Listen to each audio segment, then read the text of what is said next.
Hello and welcome back to my RC channel. I'm AndyRC and today I'm checking out the W606-3 Ufly from gearbest.com. Now this thing looks a little bit like an aspirin with 4 propellers attached to it. Hopefully it will not be giving me a headache. So it is a brushed geared quadcopter and it comes with a camera at the front, and you get this nice transmitter and monitor, so therefore it does FPV through 5.8 gigahertz as well.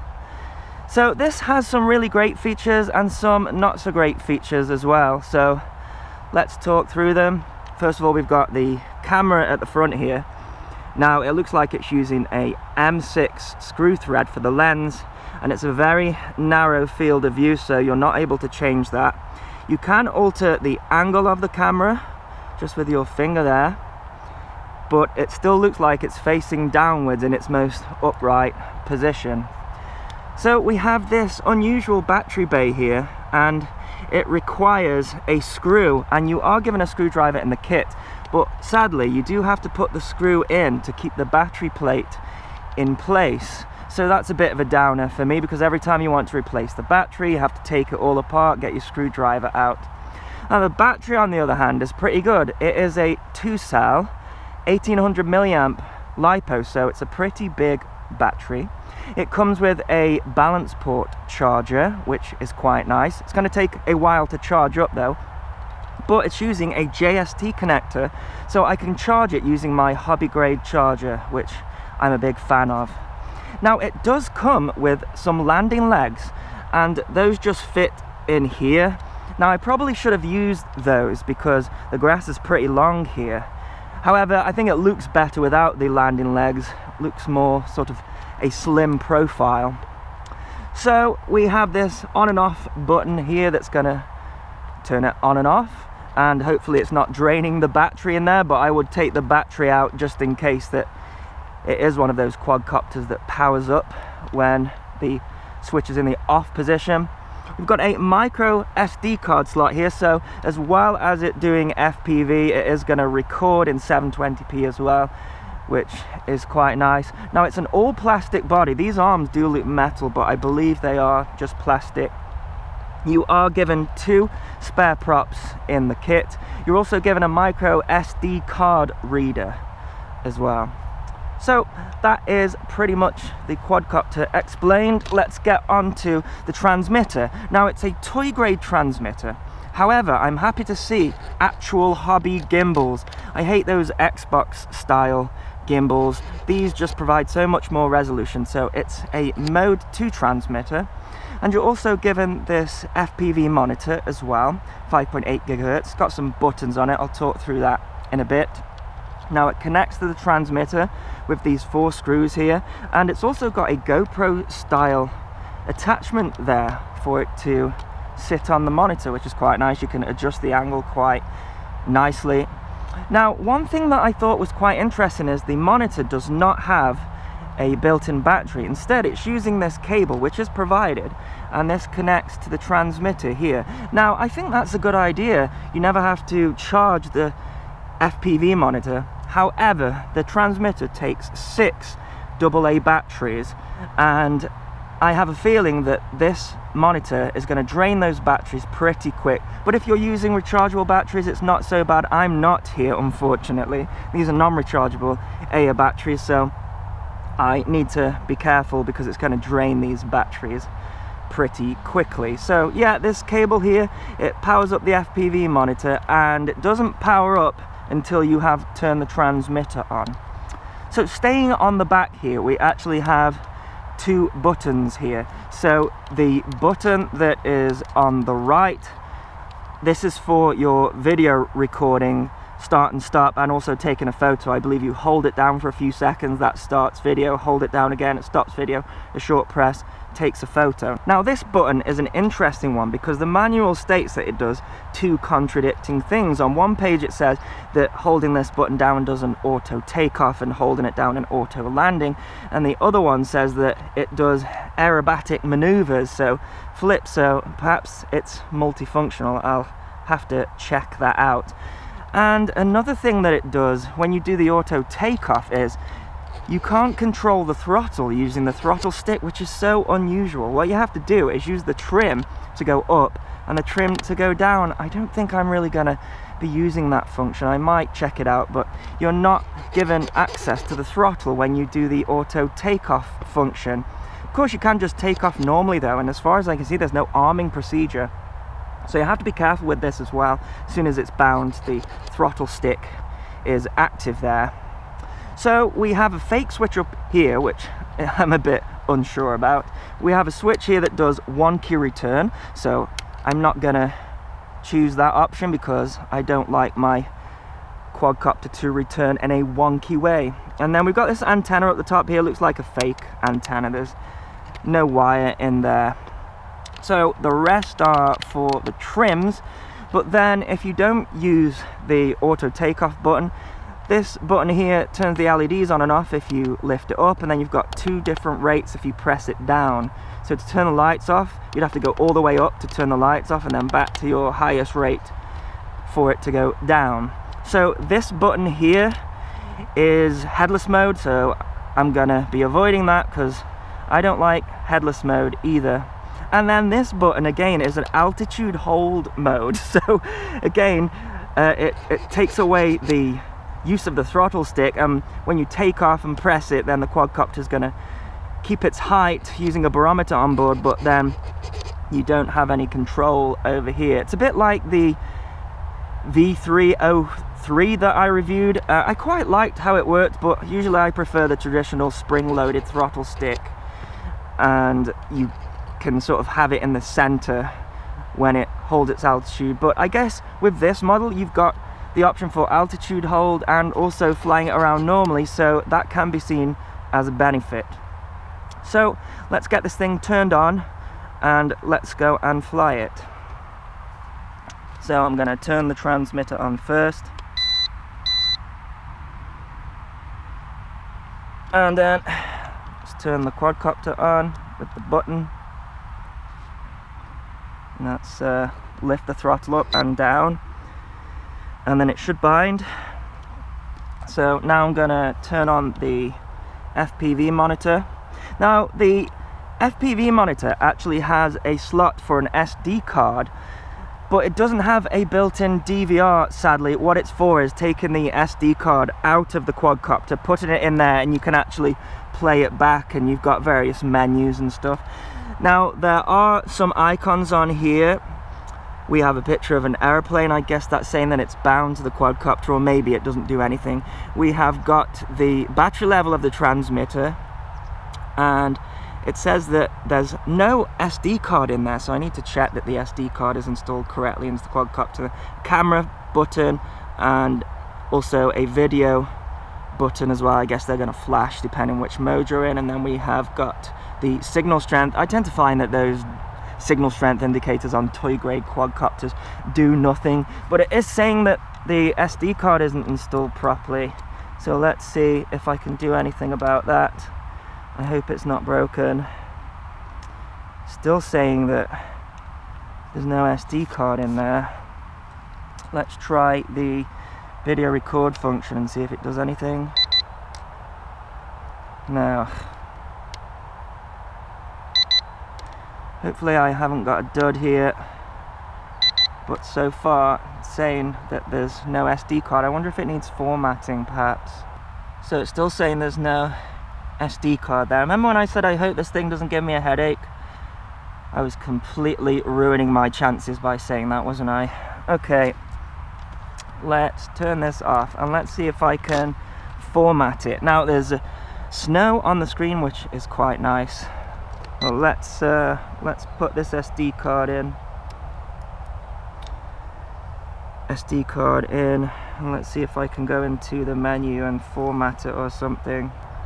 Format card, and then enter.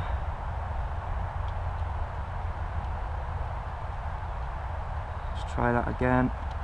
Seem to move over to yes, and then enter. It says it's formatting the card. Please wait.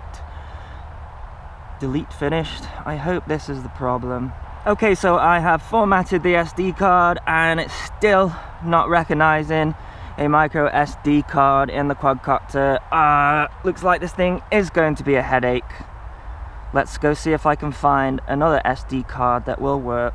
If not, looks like I got dud. Yep, so it looks like that it was a micro SD card problem. I've put a different one in and it's now showing up as a black icon. So I should be able to long press the button. Well, that takes a photo. Let's hold it down and now it's flashing, say it's video recording. One thing that I'm struggling with is to know which way round it is. So okay, the camera's at the front there. Because it looks like a tablet, you can't tell which way it's facing. So let's try that auto takeoff function. Just gonna hold down this button here. Let's see what it does. Oops. It's bouncing along the ground there. I still got rudder. Look at that thing bounce. What is happening there? It looks like they haven't got it to gain enough height when it does the auto takeoff, and it just keeps bouncing. Look at that.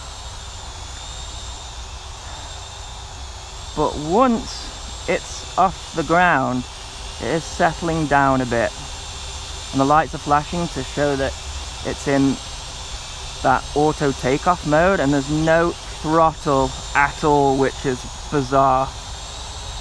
But this thing does work when you want to go up, goes up. When you want to go down, it goes down, and it goes up and down in increments, so that's pretty cool. Okay, let's try the auto landing quickly. So long press that button. Ooh, and it comes down fast. And then it cuts the throttle. I don't think I'm going to be using that at all, but I suppose it's good for beginners, I guess. Right, let's go for a normal takeoff. So we should have throttle now, and instantly I can see that the rate is lower than in that auto takeoff mode. So let's change the rate. That's better. Still quite docile, good for beginners. And I'm just looking at the camera and all I can see is the ground, so not great for FPV, this one. I guess you could get a selfie of yourself with it. You got some distance away. There we are. But really gonna struggle to do FPV with this one. The range seems okay. Now they say that it's good for 100 meters, which is fine for this field. Flies really smooth, but I guess that's because it's big. Reminds me of my old V606, the way that it flies. Very docile. Very calm day today, so that's going to go in its favor. So I wonder if there's anything that I can do now, if it's like going to flip, because it said that that button was a flip button. Oh yeah, there we go. Oh, it does not like that. It's big and heavy, and they recommend that you don't do flips with brushed models because it's heavy on the motors, but I've never had one fail. So yeah, that does double up as a flip button. So there's not loads of power with this one, but you know, it's gonna do you for learning. A little bit out of trim actually. Let's trim it up a little bit because there's no wind here today.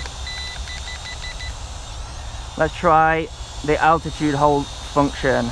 So let's just press that button, and now the throttle is redundant, look, and it's holding its throttle. Can you use that button to change the height of it? No. Oh yeah, maybe? No? I pressed the down button and it started going up. So yes. No, it doesn't seem to be doing anything actually. So no, oddly, that only seems to work when you're in the auto takeoff.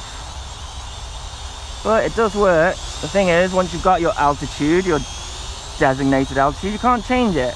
It is fluctuating quite a bit, but that'll be the barometer on board. Tends to happen. So let's come out of that mode. Make sure that your throttle isn't fully down. I seem to have turned the lights off here. Let's get those back on. There we go. Okay, and I put myself in the low rate again. It flies nice, but the features are really odd, and it's quite odd looking. Interesting though, the flight time should be really good, at least 10 minutes with that big battery, maybe longer.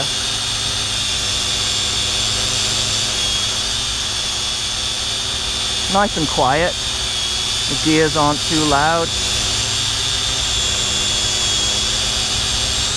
Overall, I like it.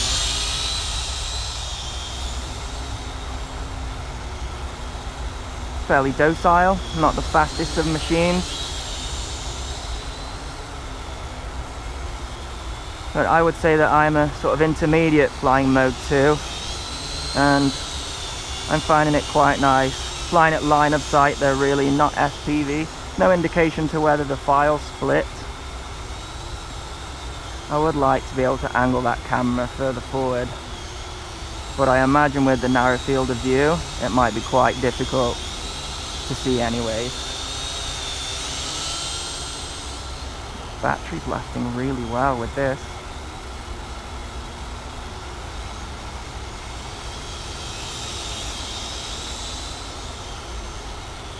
Turns really nicely.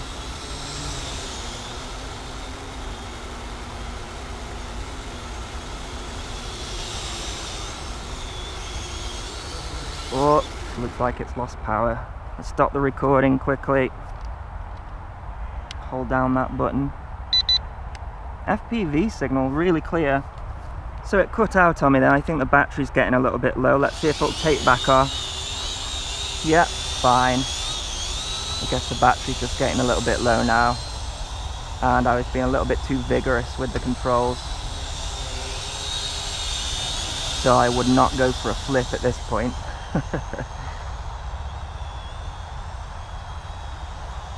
Start that video recording again. I'm afraid though that the video is just going to be lots of shots of the ground.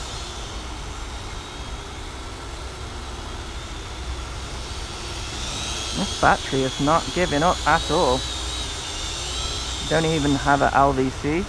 Not sure whether it does have an LVC, but we'll find out. Something beeps there on the transmitter. Not sure what that was about. I didn't press anything, I didn't think. Ooh, maybe it's got voltage warning on the transmitter. And now the lights are flashing. And it seems to have stopped the video recording, so that's good. So it's going to save the video. It doesn't want it to cut out completely and you lose your video. So yeah, voltage warning on the transmitter. That is pretty cool. Let's bring it in for a landing. So there you go, that is my review of the W606-3 Ufly from gearbest.com. I like it, but to make it a legitimate FPV flyer, it needs a wider field of view, and it needs to be able to tilt the camera up, otherwise you're just looking at yourself all the time. I like the way that it flies, but I don't like that weird auto takeoff, auto land function, but I guess you don't have to use that. The altitude hold works pretty well, but I would like to be able to adjust the height whilst you're in that, so they need to flip those functions around.